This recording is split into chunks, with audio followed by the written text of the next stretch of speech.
As soon as we wrote episode 9, we knew that it was going to have to operate on a scale that we'd never operated before. We'd had a number of nighttime battles, we've had a number of sieges, but this is the first pitched battle, or at least the first large pitched battle. And so it was something different for us.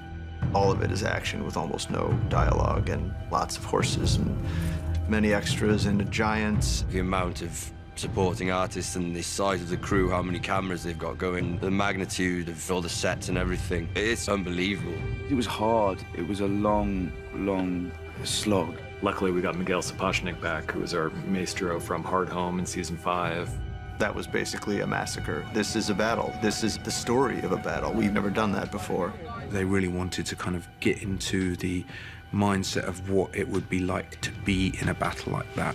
It was fluid all the way through. It morphed, it changed. But the most important thing all the way through is it can't just be a battle. If it's just a battle, the audience don't have stakes in it. You have to be following someone, and we decide to follow John. Ramsay's weapon all the way through is antagonizing people, drawing them into a trap, and John completely falls for it. He doesn't account for Ramsay's gifts at psychological manipulation, which Sansa warns him about. He's kind of thought, this guy is going to do something stupid and honourable because he's not going to be able to control himself, so I'll shoot his brother with a bow and arrow. There's no way he can't gallop towards his brother, who is being shot at with arrows, and try and save him, so he falls into that trap. But he's waited until Jon Snow is within Archer's range so that they can start shooting him immediately. He's seen his brother be killed, so he falls into the next trap of galloping towards Ramsay. Every step of the way does exactly what he wants him to do.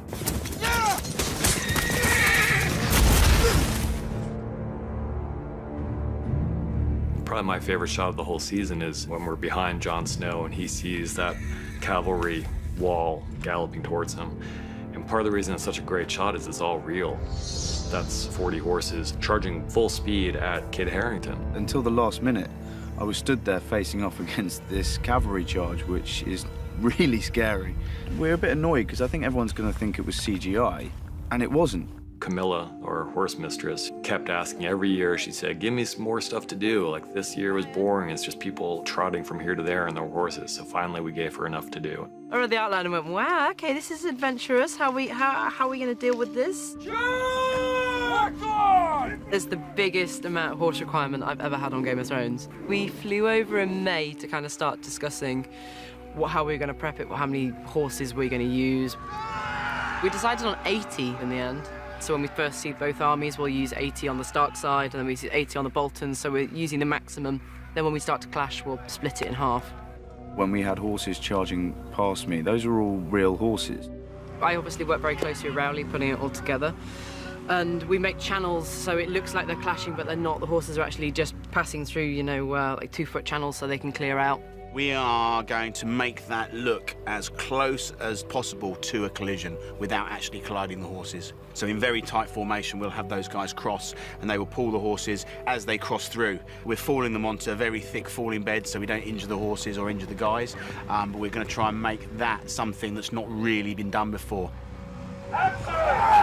You want it to feel crowded and mayhem and like, you know, anything can happen anytime, but I really don't want anything to happen anytime. I want what we plan to happen and it look really cool and let's not hurt anybody.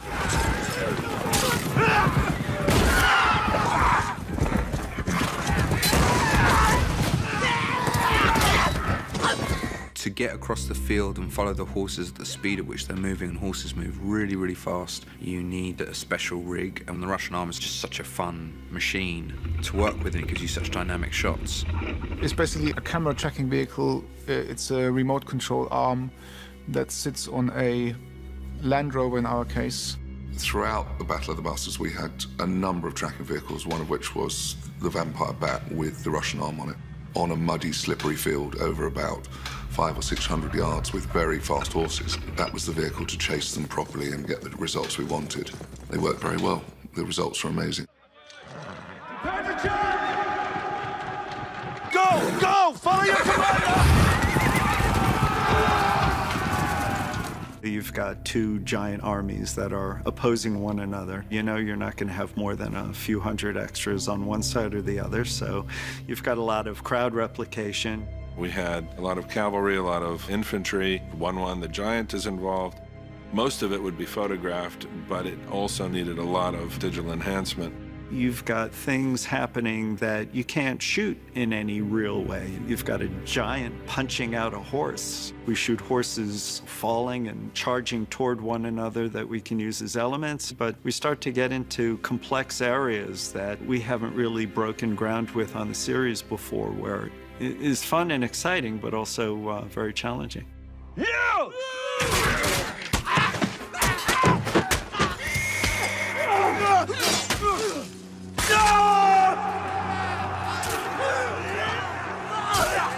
The Battle of the Bastards becomes incredibly compact. All these combatants forced into this incredibly tight space on the battlefield, partly crammed in by bodies. You've got horses, you've got, men of either side just piled up in this massive heap. The body pile was absolutely enormous in terms of its scale and ambition. All of those prop bodies had to be dressed in the appropriate uniforms. We had to have the shields and the flags. You then need to dress the horses in their saddlery. You need to make sure that the correct sigil is on the horse. Even though I know that all of these bodies are fake, it was deeply moving. It's pretty grim. It's very brutal, actually, to look at. I've never seen that before, ever. It comes from reading real accounts of these various battles, both medieval and even more modern ones. You read accounts of battles in the Civil War where the bodies were piled so thick it actually became an obstruction on the battlefield. I think what I was finding throughout filming this was moments of giving up. And the first moment we found that was when the crush starts happening and he just stops for a moment. And then he tries to fight his way back and he gets pushed over, he gets trampled. Jon is almost literally buried alive beneath the bodies. He was being almost killed by his own men, not on purpose, but just in this wave of fear that kind of overcomes everyone as they try to get out of the way of this incoming wall of shields. And then something drives him to fight up. And that moment where it comes up and he gasps for breath, he's reborn again in a way.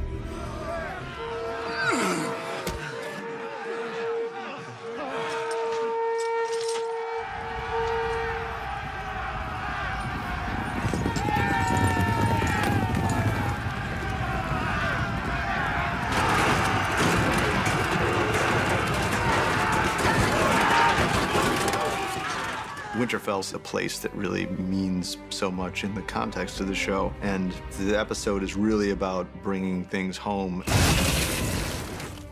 The final act takes place in the Winterfell courtyard, and it ultimately boils down to Jon against Ramsay and Sansa against Ramsay. I always wanted to do a scene with Jon Snow. It's really nice to get to sort of have the two bastards there together, facing off.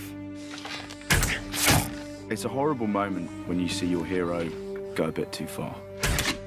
The only direction I gave to Kit was he's not a human anymore. He doesn't feel any sympathy, empathy for this guy.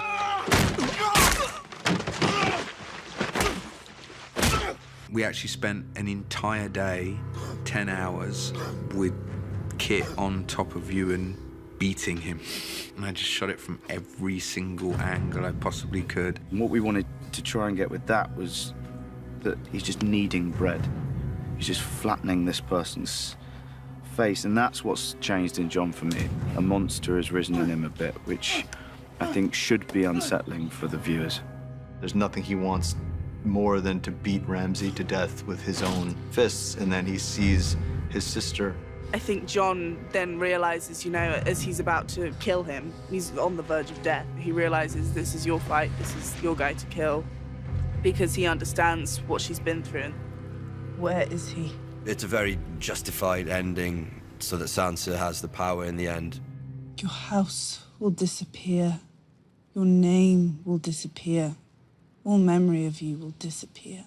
It's such a strong moment for her because all her life she's been affected by these men who have just done such terrible things to her. It's nice to get to do a final scene with Sophie after last season.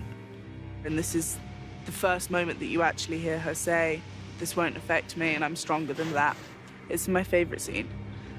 Her walk away, that final shot, was so crucial, and just to get that little hint of a smile just right, I think we ended up making poor Sophie do it, 12 or 13 times in the middle of the night. It's not a big smile, it's just a little hint of a smile.